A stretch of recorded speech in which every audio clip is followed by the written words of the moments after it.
O presidente do Cruzeiro simplesmente deu uma entrevista e todo mundo já ouviu sobre o arrependimento de trazer Gabigol. E nessa semana o Cruzeiro perdeu na Sul-Americana e já vem de 2 derrotas consecutivas. Hoje o Flamengo perdeu, mas ninguém tá aqui para falar sobre isso. Se liguem só, porque o próprio presidente do Cruzeiro tá farto. Eu tenho uma dúvida para vocês. Cruzeiro com esse Gabigol vai mesmo chegar pelo menos a 15 golos na temporada? Porque até agora tudo que marcou foi de pênalti. E o Flamengo não tá sentindo falta nenhuma dele. Ainda por cima, o Pedro voltou. E eu quero te pedir um favor, porque eu quero muito a camisa do Flamengo, mano. Por favor, para aí. E você pode me ajudar apertando aí no superchat. Manda um valor pra mim, porque a camisa tá a custar R$1.000 pra chegar aqui no meu país. Camisa original. E o frete também no total tá a bater R$1.000. Eu espero que você deixe aí um superchat e me ajuda, por favor, africano flamenguista. Quase 30 mil inscritos. Desculpa.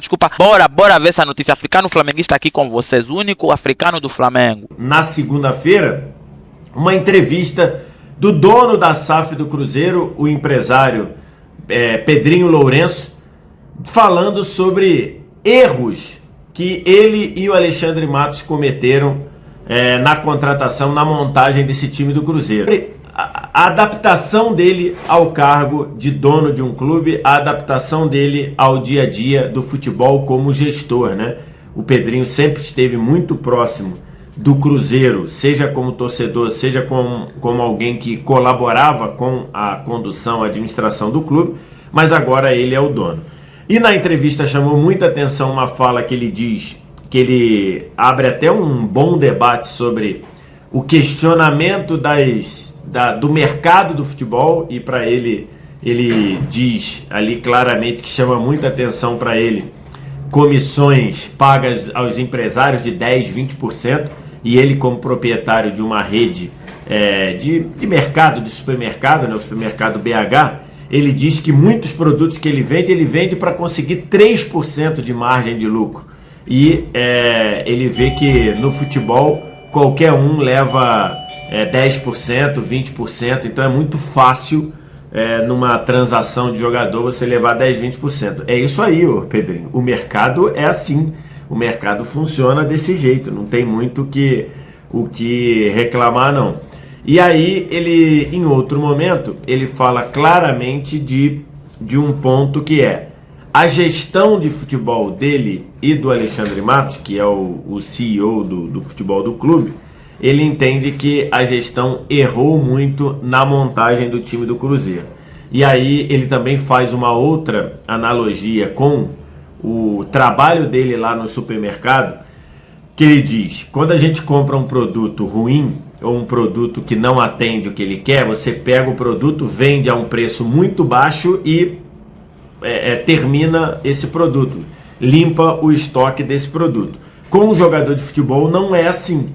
Jogador de futebol tem um contrato, o jogador de futebol gera esse compromisso, e para você passar à frente, ou você consegue alguma venda, ou você consegue, ou você vai ter que pagar multa, ou você vai ter que pagar. Então é isso mesmo, o Pedrinho. O jogador de futebol não é igual a mercadoria que você bota no seu mercado e que, se não está agradando ao público, ao consumidor, você simplesmente vende numa promoção.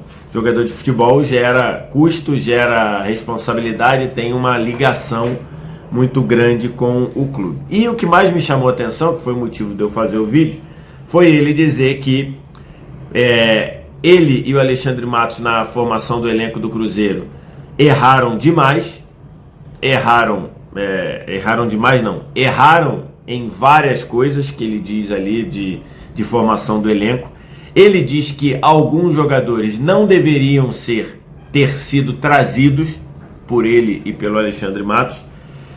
Quando a equipe do programa perguntou quais eram os jogadores, ele falou que por uma questão de elegância não iria dizer, mas ele deixou claro que, no entendimento dele, na avaliação dele, e olha que jogador é esse? Que jogador seria esse? Fizeram uma quantidade grande de reforços no meio de 2024 e fizeram uma outra quantidade grande de reforços em janeiro de 25, né? Então, se você considerar aí do meio de 24 para cá, não deu nem um ano de vários desses reforços contratados.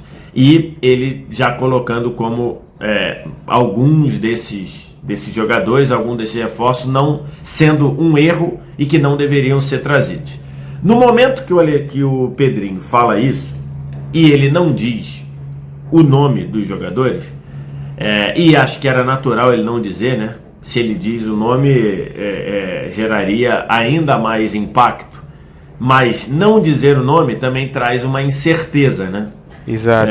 Eu fico imaginando dentro do ambiente do Cruzeiro, dentro dos jogadores que foram trazidos ou na janela do meio de 24 ou da janela do início de 25, eu fico imaginando a preocupação, a incerteza, a dúvida se de fato esses jogadores deveriam estar no Cruzeiro ou se esses jogadores têm esse rótulo de não terem dado certo, dado pelo dono do clube. O Pedrinho é um cara muito falante, é um cara muito que tem personalidade, sempre foi assim. No ano passado teve áudio vazado do Pedrinho em que ele fala lá, ainda com o Fernando Seabra, o técnico anterior, ele fala que teria que ser escalado de qualquer jeito, porque senão ele não teria feito, ele fez a contratação para os caras jogarem, que senão ia ter que pensar troca de treinador, que acabou sendo trocado depois. Então assim, a gente já viu que o Pedrinho fala muito. O Pedrinho sempre imagino que tenha tocado os seus negócios muito bem sucedidos, né? A rede de supermercado dele é a 5ª maior varejista do Brasil, então ele é um empresário muito bem sucedido, sobre isso não resta dúvida. Ele sempre deve ter tocado com muita transparência, com muita personalidade, falando o que vinha na cabeça, e agora ele está fazendo isso no futebol. Só que no futebol isso pode ter consequências. Eu não sei como pode estar o clima do Cruzeiro nesse momento. Manos, falar isso, depois de um Cruzeiro que perdeu no fim de semana, perdeu mais na Sul-Americana, esse treinador está a tentar desmanchar a cabeça dos jogadores. E o Gabigol, que é bem sensível.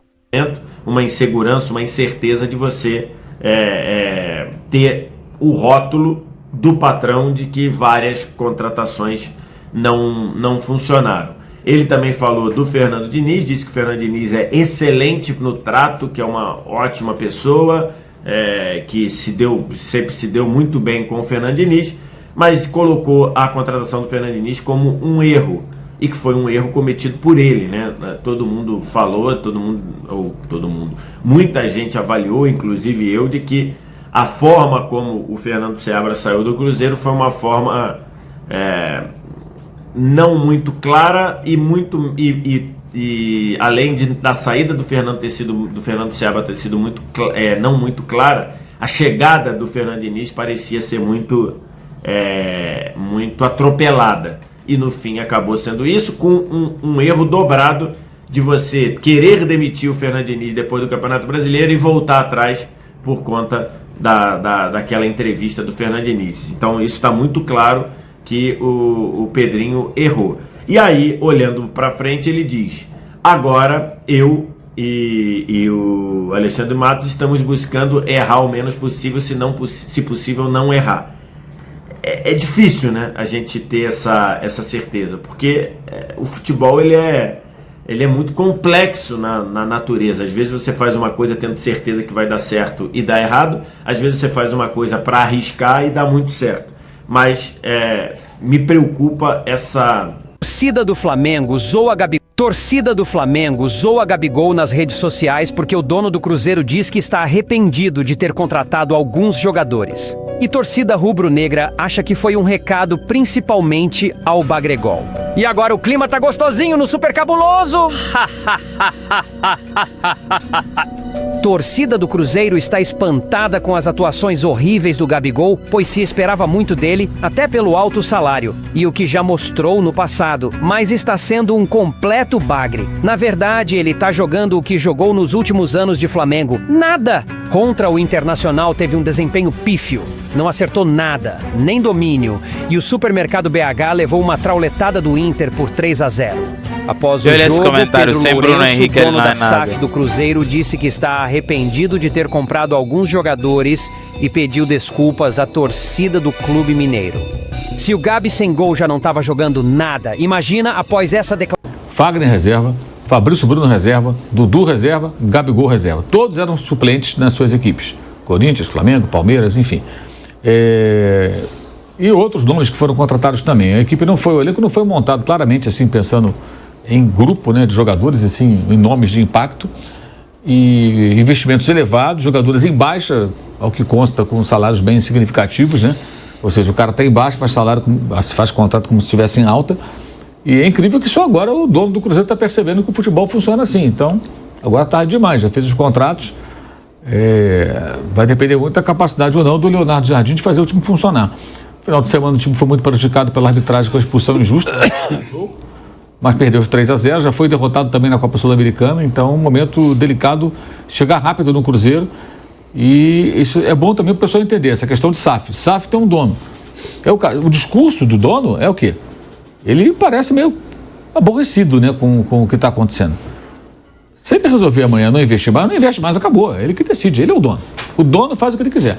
Da mesma maneira que ele pode fechar uma filial da sua enorme rede de supermercados, ele pode, não digo fechar o Cruzeiro, mas falar, não vou investir mais, vou jogar com esse time que está aí. É uma decisão que só cabe a ele.